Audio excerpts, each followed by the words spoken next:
sa kalangitan, magugma gapos na linalang. Ipagrukyawan misteryo nin kalikasan, si Kristong haden na buhay liwat.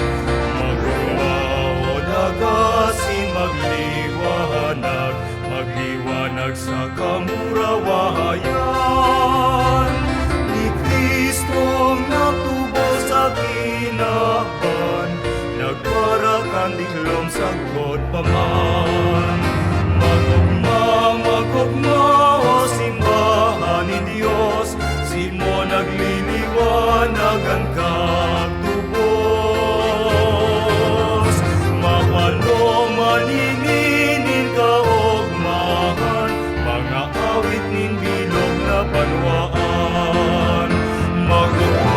Magugma o simbahan ni Diyos, simo nagliliwanag ang